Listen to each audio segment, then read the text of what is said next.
Hey gang, it's JC and this is your Daily Dose for Wednesday, August 11th, 2010, a cooperative venture with Mind Active in beautiful downtown Brentwood. Archives, top of the page, Dave Murray's weather forecast down there. We are available on your mobile phone now, and we continue on with our 15-month paid vacation. Well, that Cardinal baseball game last night, I haven't seen that much pushing and shoving in Cincinnati since the Who concert in 1979. Well, good for ratings. FSN Midwest says today they've never had a more watched television event in the history of Fox Sports Midwest. Second closest thing to this game was back in 2000 when the Cardinals clinched against the Houston Astros. Well, you know, maybe this is exactly what this team needs. By the time you are watching this, today's game may already be over. It's a day game in Cincinnati, but there's been rumors of an absence of chemistry inside this Cardinal clubhouse. And when you start looking around for team leaders, well, we have too many rookies. I mean, you look around and you go, okay, so in left field you got Matt Holliday, and I don't think he wants the job of team leader. He's sort of a quiet guy. You've got Colby Rasmus, rookie essentially in center field, a rookie in right field, John Jay. Felipe Lopez is trying to hold on to his job, as are Brendan Ryan and Skip Schumacher. Albert's into his own thing. Yachty, I think there's probably a little language barrier, at least with the non-Latin players, and sort of natural-born leaders like Chris Carpenter and, Adam Wainwright. I mean, these guys, when you only play every 4 or 5 days, it's sort of hard to be a team leader. Now, by the way, this Johnny Cueto last night, kicking guys with spikes, he's going to go away. Commissioner's going to get him for that. But anyhow, this could be a good thing for this team. You get a rallying point.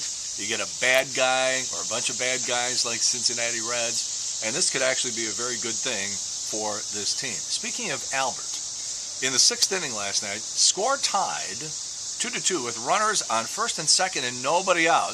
Base hit Matt Holliday, and Albert runs through Jose Oquendo's stop sign at third again. Now, I know it's going to happen, and I know there's circumstances where a runner just is like, no, I can make it. But Albert does it every time. And you got nobody out in a tie game in an important series like that. And Albert's lucky he wasn't thrown out of the plate. But this is really getting to be a very annoying problem. And again, I don't discourage aggressiveness, particularly on the base paths, but this is fundamental baseball. Fundamental baseball, I don't care who you are.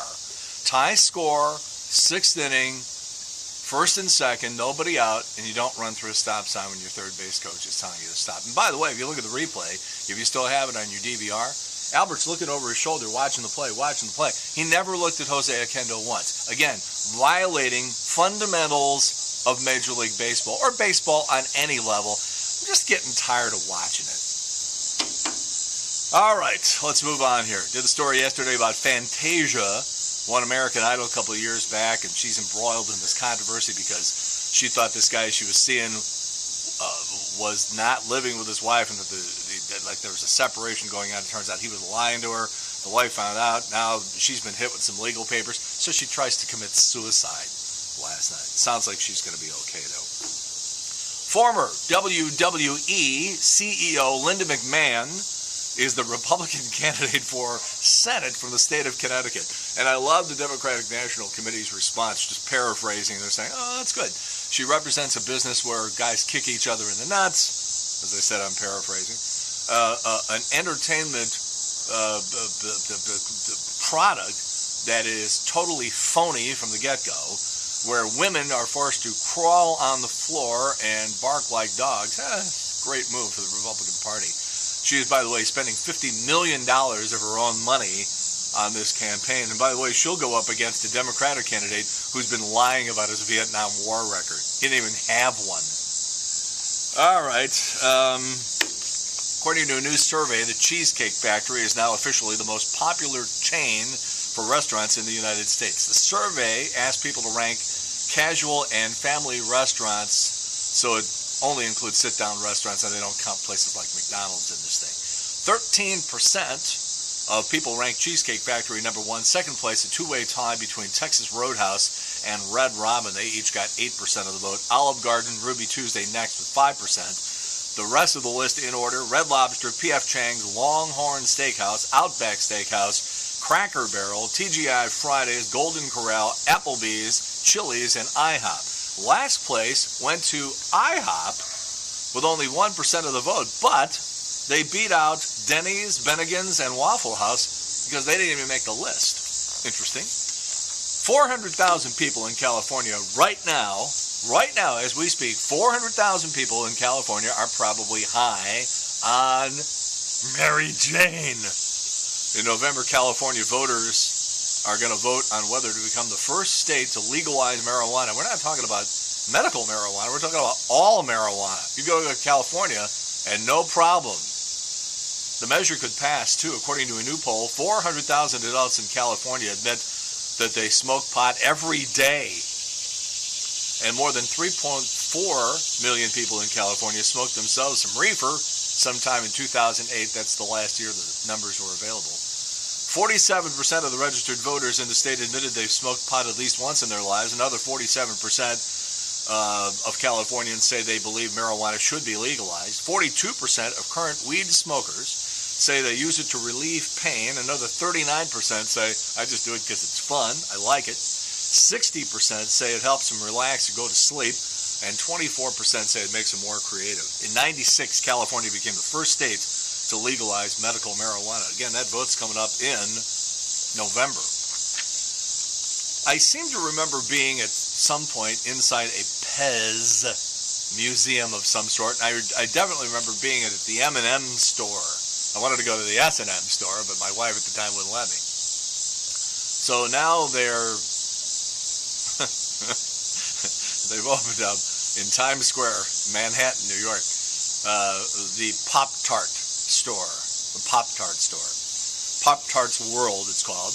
Over 3,000 square feet devoted to the Pop-Tart, just like the name says. The idea is to serve Pop-Tarts in all kinds of new ways, covered in cream cheese, with celery and peanut butter inside, customized with toppings, stuff like that. Pop-Tart sushi. You can buy merchandise. If you're walking around in Pop-Tart merchandise, it might be time to seriously reevaluate your life. Also, you can play interactive Pop-Tart games. I'm not doing any more of this story. Told you yesterday we had a little ditty here today about your favorite country and Western music stars and their real names, like Winona Judd. She's one of the Judds, but her name is Christina Simonella. Crystal Gale, Don't Make My Brown Eyes Blue. Crystal Gale's real name, Brenda Gale Webb. John Denver, they count him as country. I think everybody remembers his real name. John Henry Deutschendorf Jr. Johnny Paycheck, Take This Job and Shove It. Real name, Donald Eugene Little. Conway Twitty's real name, Harold Lloyd Jenkins. Tammy Wynette is really Virginia Pugh. Donna Fargo, I'm the happiest girl in the whole USA. Am I scaring you that I know this stuff? Donna Fargo's real name, Yvonne Vaughn. Roy Rogers, Leonard Franklin Sly. And Patsy Cline is Virginia Patterson Hensley. But, you know, everybody changes their name for show business. The guy who does mornings for Z107, it's a syndicated show out of Florida somewhere. M.J. Kelly, real name, Todd Schnitt. All right, JC's Eye Candy today. They got those goofy television shows in Japan, and they made a jetpack out of some water bottles and strapped it to a guy's back and lit the thing, and I guess you can probably see where this one's going to end up. JC's Eye Candy today. JC's Video Village, it was sort of a turning point in my career because after they sort of made me do these 4 TV spots, and you'll see them when I went to 101 The Fox back in 1993, they ran a bunch of TV commercials and they were terrible, and they kept talking about how I was fired, and even though that wasn't true, and I was sort of going out of my way to explain to people that I hadn't been fired, and they were sort of making, well, you're not even gracious, we're doing these TV commercials for you, and now you're complaining. So, you know, they make you feel guilty and you go along with it, but I never relinquished creative control over anything I was in after that. So you can see that turning point back in 1993. JC's Wayback Machine, she was good then and she's good now. Janice Huff in the Weekend Today show, but back in 1989 you'll see her alongside Jennifer Blum doing the Channel 5 noon news in 1989. Not necessarily the news, a hilarious little piece we have with Whitey Herzog. Tomorrow, How much are your favorite TV stars making per episode? These are staggering numbers. And also, you might not want to use the flash on your camera. We'll tell you why. All right? That'll be tomorrow. So that's it. JC's Daily Dose for Wednesday, August 11th, 2010. A cooperative venture with Mind Active in beautiful downtown Brentwood. We'll talk to you tomorrow. In the meantime, we've beaten this one to death. Have a good one. See you later. Bye.